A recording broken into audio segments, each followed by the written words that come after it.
Praise the Lord. परमेश्वर की पवित्र नाम की महिमा हो।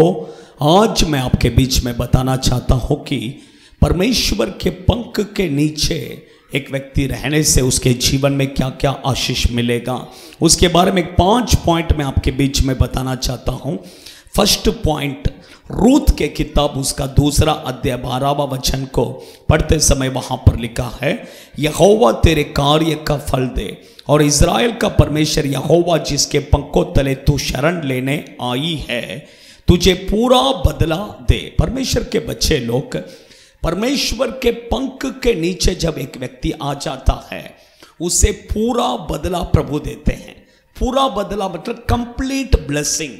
परमेश्वर के बच्चे लोग कंप्लीट कर कहते समय वहां पर कुछ भी कमी नहीं रहेगा। पूरा आशीष परमेश्वर क्या करते हैं, देते हैं। तो फर्स्ट यही है कि परमेश्वर के पंख के नीचे आने से हमें पूरा आशीष प्रभु देते हैं। सेकंड, आप भजन संहिता 17वां भजन संहिता उसका 8वां वचन आप देखेंगे, अपने आंखों की पुतली के समान सुरक्षित रख, अपने पंखों के तले मुझे छिपा रख। परमेश्वर के बच्चे लोग, सेकंड, परमेश्वर के पंख के नीचे एक व्यक्ति अगर रहेगा तो उससे सुरक्षित जगह और कुछ भी हमारे लिए नहीं है। परमेश्वर के बच्चे लोग, क्योंकि देखिए कोरोना के समय पर जब पूरे देश में कोरोना था उस समय पर लोगों ने एक्चुअली मुंबई जैसे सिटी को छोड़कर सब लोग अपने गांव पर भाग रहे थे। उन्होंने सोचा कि सिटी में सुरक्षित हम नहीं रह सकते हैं, अगर गांव पर जाएंगे तो वहां पर सुरक्षित रह सकते हैं करके कुछ लोग गांव चलकर गए, गाड़ी में गए, लेकिन जाते जाते मर गए। लेकिन परमेश्वर के बच्चे इसलिए गांव पर भी सुरक्षित नहीं है और यहां पर भी सुरक्षित हम नहीं रह सकते हैं।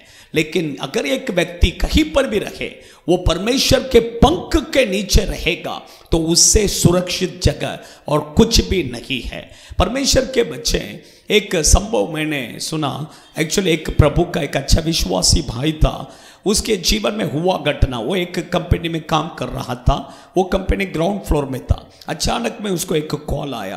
कॉल आने से उसको नेटवर्क नहीं मिल रहा था, इसके कारण बात करने के लिए वो बाहर आया। जब बाहर आकर वो बात कर रहा था, पीछे मुड़कर देखा तो बिल्डिंग पूरा कोलैप्स होकर नीचे गिर गया था। ये व्यक्ति को परमेश्वर ने क्या किया, प्रोटेक्ट किया। रीजन, वो व्यक्ति परमेश्वर के पंख के नीचे था। परमेश्वर के बच्चे लोग, जब हम प्रभु के पंख के नीचे रहते हैं उससे सुरक्षित जगह और हमें कुछ भी नहीं हो सकता है।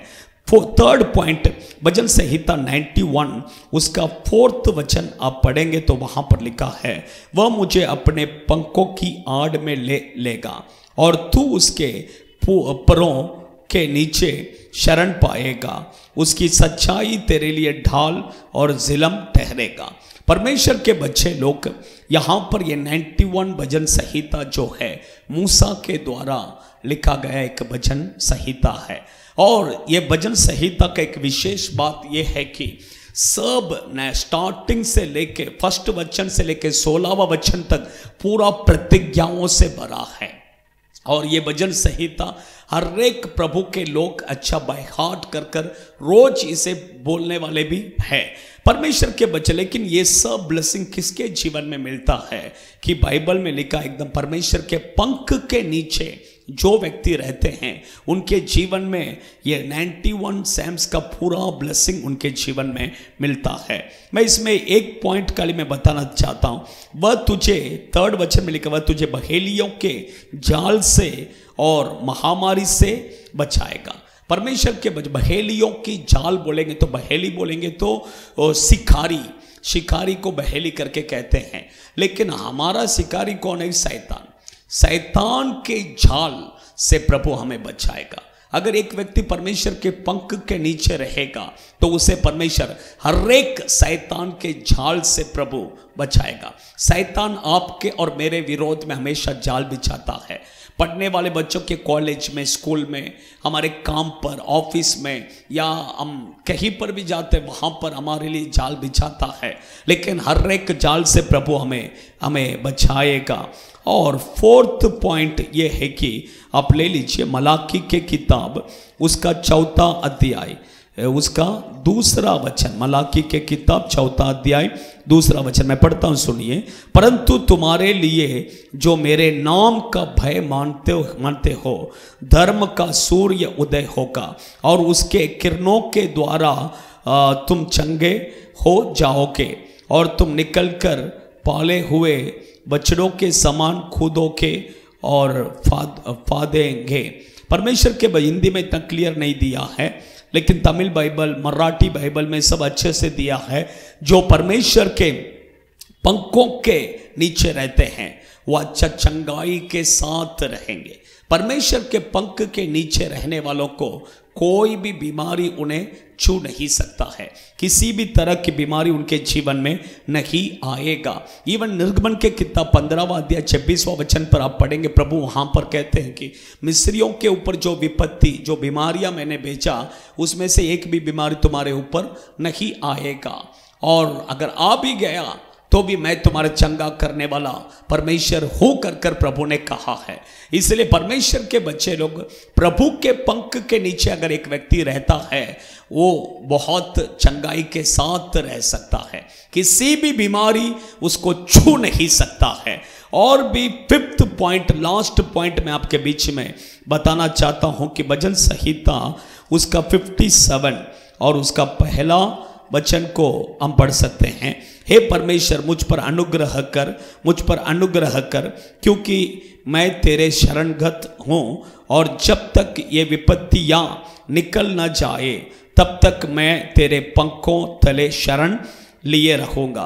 परमेश्वर के बच्चे लोग 5th, परमेश्वर के पंख के नीचे जो रहते हैं उन्हें किसी भी तरह की विपत्ति उन्हें नहीं छू सकता है। सुनामी आने दो या भूकंप आने दो या कोरोना आने दो या कुछ भी आने दो, जो परमेश्वर के पंख के नीचे रहते हैं उन्हें कोई भी छू नहीं सकता है। आइए हम प्रार्थना करेंगे। स्वर्गीय पिता, हम आपको धन्यवाद करते हैं आज इस वचन को सुनने वाले प्यारे भाई प्यारे बहन, आपके पंख के नीचे रखकर आप उन्हें संभालिए प्रभु। परमेश्वर आपके पंख के नीचे कंप्लीट ब्लेसिंग है प्रभु, वो कंप्लीट ब्लेसिंग दीजिए। आपका पंख के नीचे सुरक्षित हम रह सकते हैं प्रभु। परमेश्वर आपके बच्चे सुरक्षित रहने पाए प्रभु, और परमेश्वर हर एक शैतान के, परमेश्वर हर एक झाल से बच जाए प्रभु, और परमेश्वर अच्छा भला चंगा रहे प्रभु, और हर एक विपत्ति से बच जाए। आप ऐसे ही आशीष कर रहे हैं, इसलिए धन्यवाद। यीशु के नाम से आमीन। God bless you.